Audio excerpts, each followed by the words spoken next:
Bryan effing Kohberger. Mommy, they threatened to hurt me through the air vent. Really? Now he is whining that someone is sex harassing him through the air vent? Whining about his food. Oh, he doesn't like broccoli?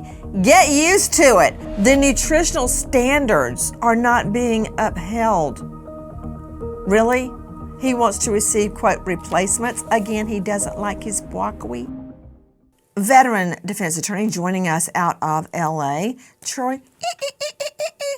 Mommy, they threatened to hurt me through the air vent. Really? And he filed a sex harassment complaint to the jail? You know what that's called, right? A rat, a snitch. That's true, Nancy. And you know the old saying, snitches get stitches or end up in ditches.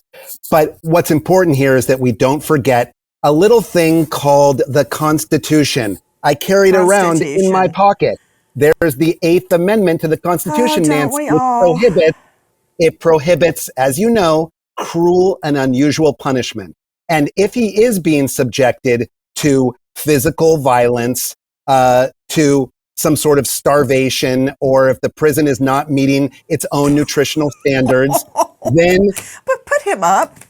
Slayton, has anybody said that anybody touched a hair on Kohberger's head? That's a yes, no. That has not been alleged. Okay. Has anyone said that Kohberger has not been given enough food? That's a yes, no. Well, he's claiming that in one of his complaints. No, that's not what he claimed. He's saying that the prison is not received all items of food on my tray. I addressed this during service, his butler, I guess, and have yet to receive replacements. Replacement means he just doesn't like, he doesn't like broccoli? Get used to it. No one has starved him. No one has touched him. He's complaining because the inmates are whispering at him through the air vent. Are you serious? Just put the Constitution away. Don't degrade the Constitution like that, please. Guys, Dr. Hendricks, former warden and one of the toughest CI correctional institutes in the country, MDC in Brooklyn, also warden in Sheridan, Oregon, former senior warden, U.S. DOJ, author of Who Are You? See It, Say It, Seize It, and he's at the new DaylightFoundation.com. Dr. Dwayne Hendricks, really? He wants off the J block after one night? Thoughts? You know, Nancy, I'm going to take a page out of Chris' statement about the hotel. You just can't walk in a room, don't like the atmosphere, and go down to the lobby and say, hey, give me another room because I'm not feeling the king size bed. I want a double and I want a suite or something like that. You know, as the bureaucrat on the line, unfortunately, we have to take his claims seriously about being potentially butt. And it doesn't make any sense because this is the weakest and most meritless Prison Rape Elimination Act claim in the history of prison or corrections. I mean, he is in a cell, a single cell by himself. Every inmate that moves on that J block has to be restrained in wherever they move, whether it's to the shower or wherever they're going. So I think, and to take a page out of Dr. Bethany's comments about playing the long game, what I think he's trying to do is he's trying to set a scene to where if they ever put him in a cell with someone else and he is assaulted, he wants to go on record to say, hey, they put me in a position to be harmed so that he can possibly be moved to a different facility. Unlike the feds, where we try to trade our bad inmates all the time when we're dealing with inmates that we really don't want in our facilities, he is at the one maximum prison in the state of Idaho. So the only way he can leave that facility is if he becomes a state boarder with another state correctional agency, or the feds pick him up, and nobody's going to pick this guy up. So, three things I always talk about. You don't want to be in prison, a snitch, which he's now, because now he's ratting on inmates. Number two, harming women, and also now and the other thing is he's a malingerer, so now inmates don't like other inmates that bring attention to these housing units and where they live. So it's going to be a long road for the inmates population because of him being a rat now, but it's also going to be a lot of paperwork, a lot of following up, because they have to respond to every claim that he has, because if something happens to him, then he may have merit to whatever habeas petitions that he may have based on his conditions.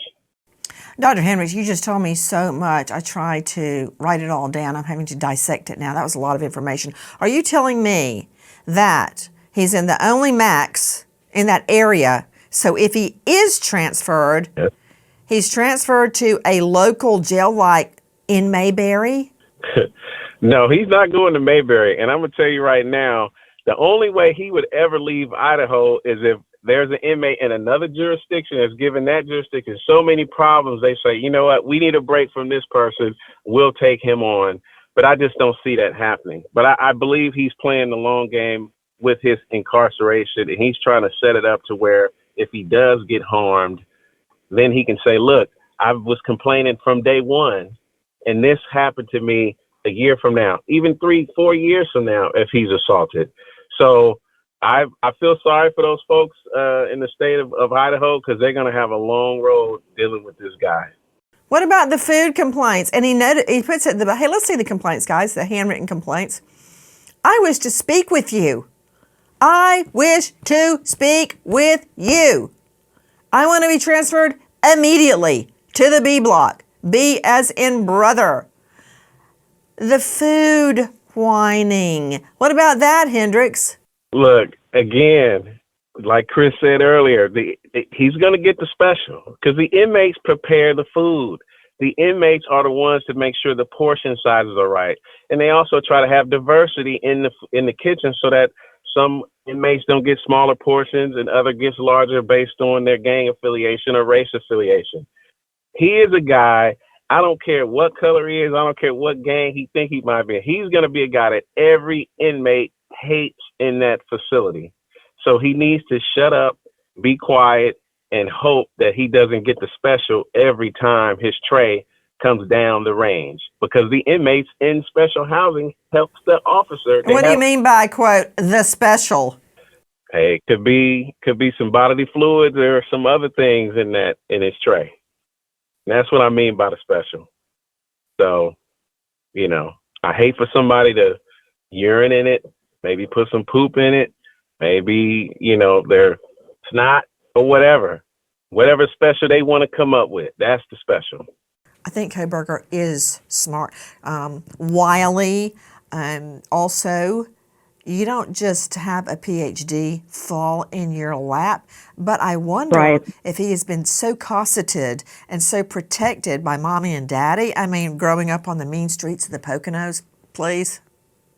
Right. Nancy, you can be smart, but you can also be disturbed, pathological, have poor logic, think everything refers back to yourself, have a poor ability to track with what goes on in the minds of people around you. So he may have a high IQ in terms of learning, but a very low emotional EQ.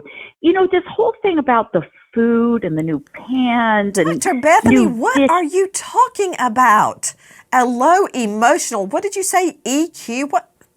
EQ. I don't care. Well, I don't care. It's like, blah, don't care. His emotional what? The guy murdered 4 children. They were babies.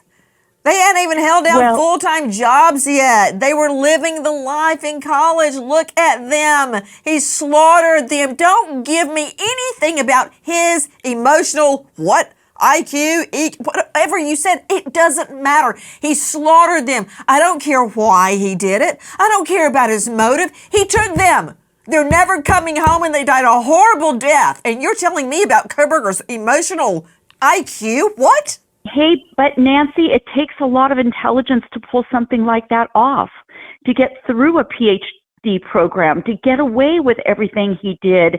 It takes planning. It takes driving by. It takes, rendering, 4 people helpless, killing 4 people. I mean, you really have to have thought something through to do that. I'm not trying to give him credit, but I'm saying he got a whole degree to prepare for this crime. I mean, think about it. Bethany, hold on. I need you to look at your monitor. He is proud. This is right after the murders. Thumbs up, self-aggrandizing smile, all cleaned up. He probably boiled himself in the shower. All the bloody clothes, the bloody evidence is all gone. And here he is. Thumbs up, guys. I did it. I now know what it feels like to murder 4 innocent people. And you're talking about an emotional IQ. I've never heard anything like it in my life. Hey, Nancy, this is his doctoral dissertation. You know how when you get through a PhD program, you have to write a thesis paper and it amalgamates everything that you've learned and you have to make a unique contribution to a body of literature? This is his dissertation. This is what he was preparing for the whole time. This is why he was able to pull it off.